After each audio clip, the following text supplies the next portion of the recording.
Han sido semanas agitadas en el Ministerio de Salud, porque si bien la cartera anunció que no se suspenderá la celebración de la fiesta de la Tirana por el brote del virus H1N1, también se informó que se aplicarán rigurosas medidas sanitarias para evitar nuevos brotes. Vamos a conversar sobre la influenza, sobre este escenario, las enfermedades invernales en el país. Estamos con el Ministro de Salud, Jaime Mañalich. Ministro, gracias por su visita aquí a CNN. Muy buenas noches. ¿Viene llegando del norte? Llegando del norte. ¿Y cómo le fue? ¿Cuál es la evaluación que hace de su visita a una zona que está complicada?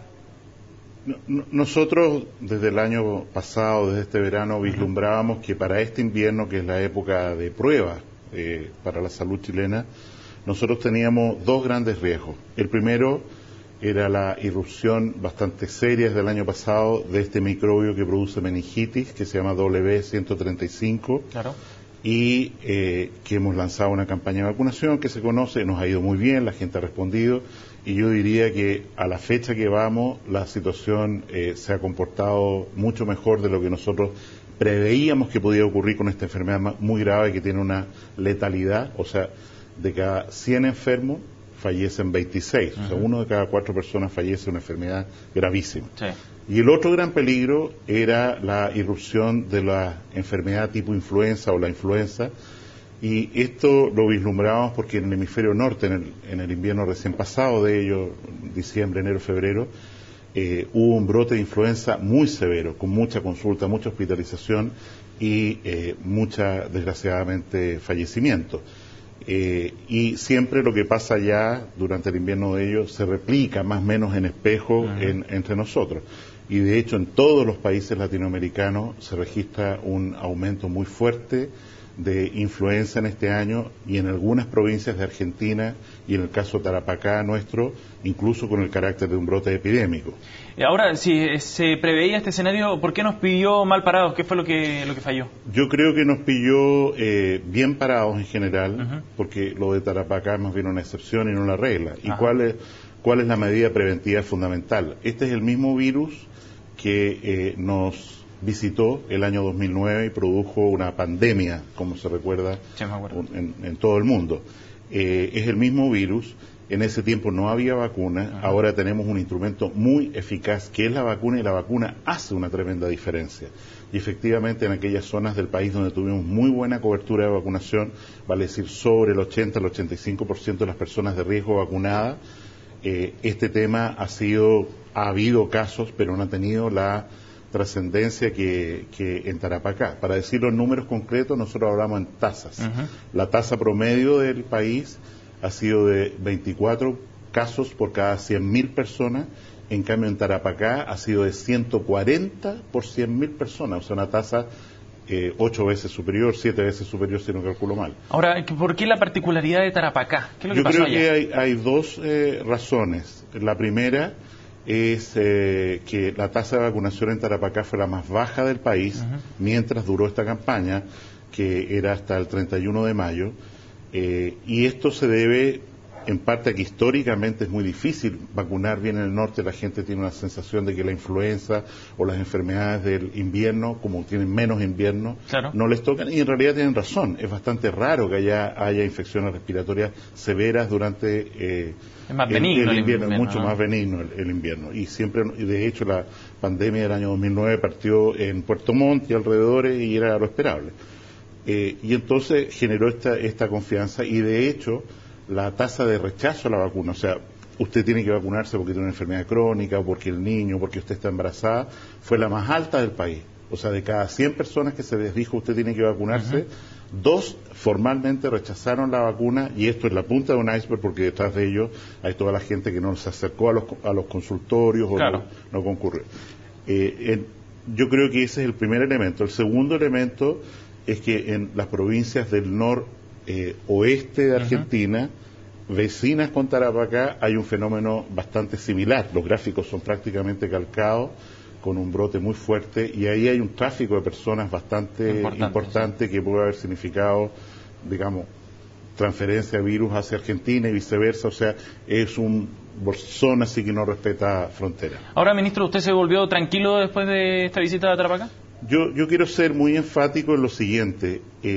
Nuestra solicitud a la gente es que ojalá considere seriamente no ir a la fiesta de la Tirana. Nosotros ya tenemos un problema en Iquique, en Tarapacá, que está amainando, y está amainando porque durante las últimas semanas se han tomado medidas. De hecho, hace 2 semanas atrás ya Tarapacá tenía, como reiniciamos la vacunación por estos primeros casos que nos alarmaron, ya Tarapacá tenía la tasa de vacunación más alta del país. O sea, la gente respondió al llamado cuando vio que esta cosa era en serio. Era en serio, claro. Y de hecho, en los últimos 4 días no tenemos consultas por neumonía, por influenza grave en el hospital regional. Las consultas ambulatorias han disminuido.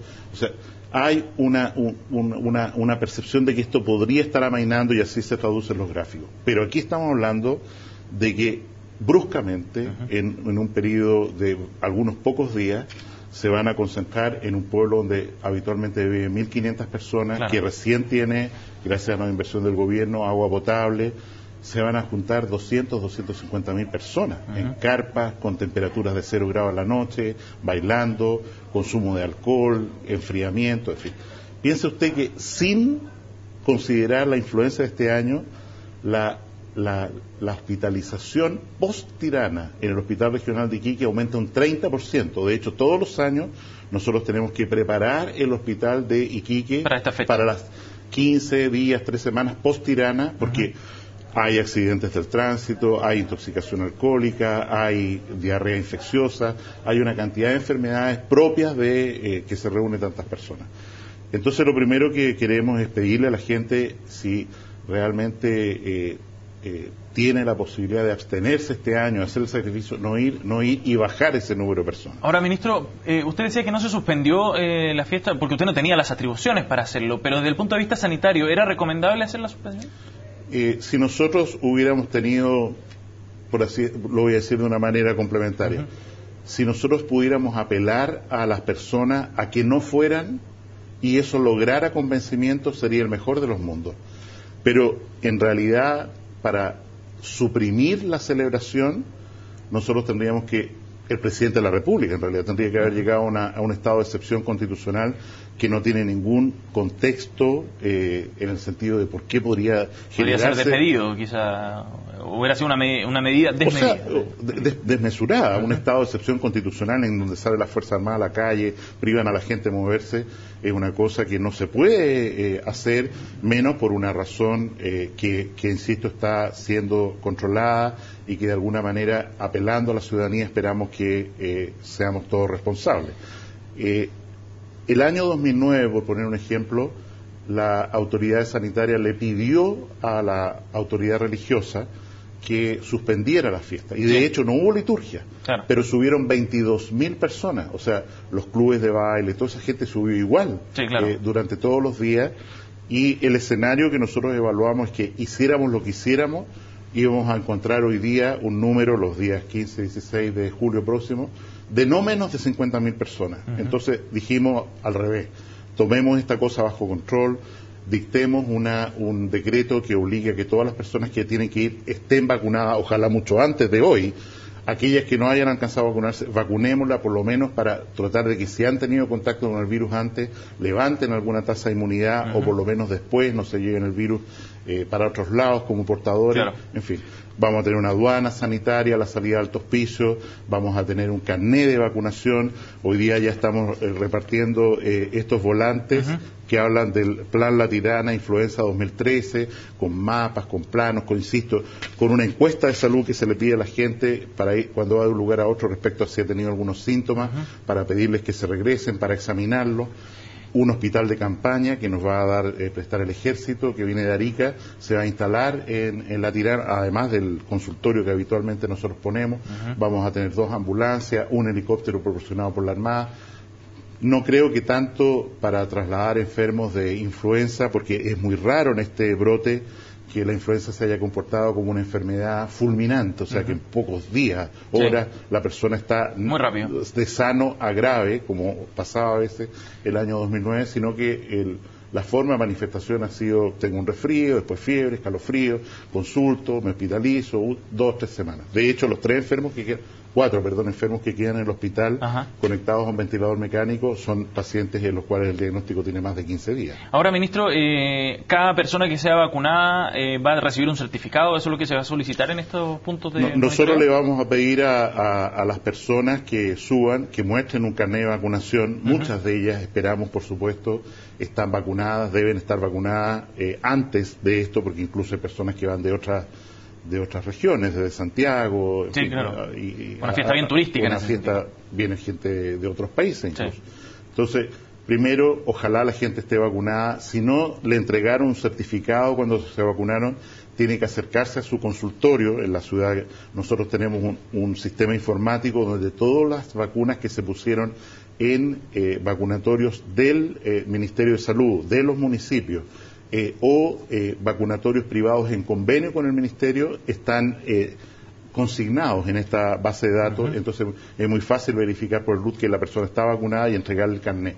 Este carnet va a dar pie a un pasaporte que se entrega a la salida hacia el oriente de Alto Hospicio.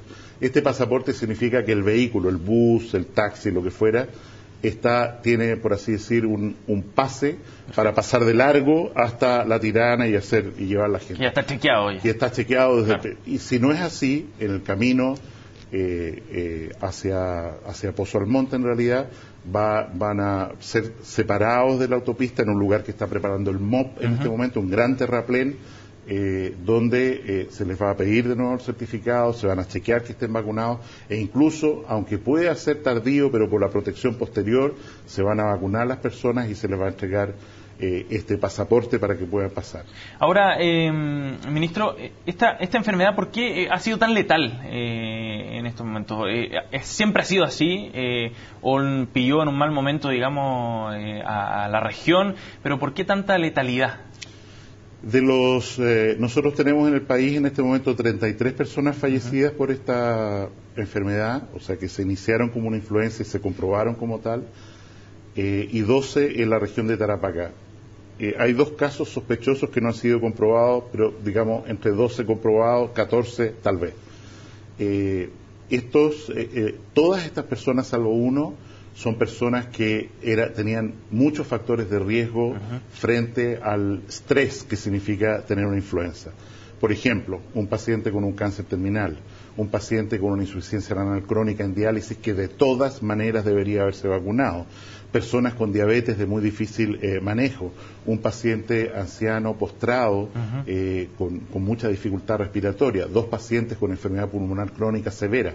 O sea, a la pregunta concreta, ¿por qué esta letalidad? Sí. Porque de alguna manera esta influenza que ha afectado a muchas personas jóvenes también y que han salido adelante porque debían salir adelante o porque se les dio el tratamiento antiviral específico, que hemos trasladado muchas partidas de tratamiento también a la región, bien, pero las personas que tenían estas enfermedades de base y que no se vacunaron realmente tenían un riesgo enorme, porque la influenza puede ser muy grave. La vacuna, insisto, hace una diferencia y allí el llamado siempre a que las personas entiendan que vacunarse es una obligación no solo para con ellos mismos, sino que también de alguna manera es una responsabilidad para con otros, claro. Porque yo puedo tener un cuadro muy leve o incluso ser portador sano del virus, no darme cuenta y transmitírselo a mi papá enfermo, a mi mamá enferma, a algún ser querido, a un hijo, a la mujer embarazada, y para ellos puede ser una enfermedad dramáticamente grave. Hay que desarrollar un sentido de responsabilidad colectiva, claro.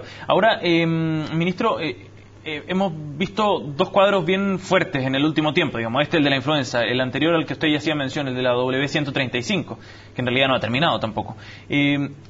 ¿Esto son coincidencias nada más que veamos 2 escenarios tan agresivos en materia de salud en el último tiempo con estos virus? ¿O hay factores detrás que nos hablan de momentos históricos, me refiero a una sociedad más expuesta a este tipo, a virus más agresivos, en el sentido del llamado al cuidado de las personas? Por ese lado lo estoy vinculando. Yo pienso que nuestra cultura humana es soberbia. Nosotros hemos construido un mundo en que, como decía el filósofo, el hombre ha pasado a ser la medida de todas las cosas. Y no tenemos respeto por la naturaleza y hacemos cosas que no debemos hacer. Y en ese sentido, los virus, que están muchos millones de años antes que nosotros sobre la superficie de la Tierra, representan un conflicto de espacio ecológico de mucho riesgo.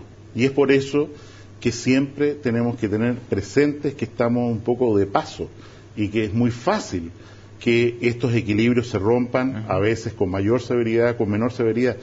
Y las medidas para combatir estas cosas a veces son muy complejas. Por ejemplo, sanitizar, tratar todas las aguas servidas de la región metropolitana es un esfuerzo gigantesco, sí, pero se traduce en un efecto de salud tremendo. O que Rosita Ollarse dice, ¿saben? No se usa más la mayonesa casera en ningún restaurante, lo que significa que desde que esa medida se implementó y se respeta, prácticamente las intoxicaciones masivas por huevo han dejado de existir. Claro. Antes era, mire, todo el fin de semana, que pasó, que los niños, que esto, que el matrimonio. En ese sentido, esto es cíclico. Tuvimos lo del año 2009, y es también una batalla constante. O sea, si nosotros nos descuidáramos, muchos de nuestros conciudadanos que han viajado de vacaciones a cualquier país del Caribe deberían haber venido con cólera, y nosotros los aislamos, los protegemos, los tratamos para que el cólera no se transforme en un problema. El problema los veterinarios lo entienden muy bien con los equilibrios para la fiebre aftosa. En fin, hay un montón de ejemplos en los cuales nosotros nos metemos, perdón que lo diga de esta manera, sí, respetando a lo mejor más de lo que debo a los ratones colilargos. Pero si nos metemos al territorio de los ratones colilargos, tenemos que hacerlo con cuidado, porque ellos viven ahí. Sí, claro. Entonces nosotros vamos y hacemos esto y les quitamos su comida y no tomamos las precauciones, esos ratones nos van a transmitir una enfermedad gravísima que se llama anta. Ministro, se nos acaba el tiempo, pero no quería dejar de preguntarle a usted por un tema que lo toca directamente, de la presidencia de los ministros de Estado en la campaña de Pablo Longueira, en realidad, de aquí al 17 de noviembre. ¿Qué rol pretende adoptar usted para esta etapa? Nosotros tuvimos una reunión de gabinete convocada por el presidente el día jueves, que me parece un hito muy importante, y yo diría que... me van a retar después, pero básicamente lo que ocurrió allí fue una tirada de rienda. Señores ministros, ustedes son ministros hasta el último día en que estén en el cargo, su deber es hacer bien el trabajo, cumplir y de hecho se nos entregó una minuta de recordatorio que tiene todas las tareas que cada uno tiene, que peor para mí era más grande que la anterior que me habían entregado hace 3 meses. Y en ese sentido el presidente fue muy claro y muy categórico, pero a la vez, a la pregunta, bueno, ¿qué rol podemos jugar cada cual en apoyar a parlamentarios, ¿no es cierto?, a personas que se eligen directamente a los CORE o al candidato presidencial de la coalición? El presidente fue muy claro que cada cual era libre de manifestar, de apoyar, de ayudar, pero por supuesto sin usar ningún recurso fiscal, sin usar horario fiscal y sin comprometer de ninguna manera el programa de gobierno, y en ese sentido yo creo que lo que vamos a hacer va a tener que ser con mucho cuidado y desde luego todos estamos comprometidos, yo desde luego apoyar a Pablo, apoyar a nuestros candidatos para que el resultado en el mes de noviembre sea el mejor posible y ojalá ganar la presidencial y de esa manera mantener el legado del gobierno del presidente Piñera. Es que pareciera que está en juego si es un gobierno con el síndrome del pato cojo o si se apoya más contundentemente a Pablo Longueira. ¿Cómo balancear ambas cosas? Yo creo que con la personalidad de nuestro presidente y su impulso y energía es bastante difícil, a lo mejor hay algo de síndrome de pato cojo en los meses que vienen, pero yo estoy seguro que el grado de exigencia que él va a mantener sobre el Ejecutivo va a ser no igual a antes, sino más fuerte. Eso es lo que él dijo en la reunión. Y yo ya estoy citado para bilateral esta semana, para dar cuenta. En ese sentido, yo creo que desde el punto de vista de él, por lo menos, hay pocas posibilidades de que el ritmo de trabajo de los ministros disminuya en lo que se refiere al trabajo, al cuidado de sus carteras. Ministro Jaime Mañalich, le agradecemos su presencia aquí en CNN Chile, muy amable, y a prepararse para la pega que le toca entonces. Así es. Y ojalá que todo este operativo en Tarapacá termine de la mejor manera. Bien, tenemos fe. Gracias, ministro. Gracias. A ustedes los invitamos a una pausa, volvemos de inmediato con más informaciones, no se vayan.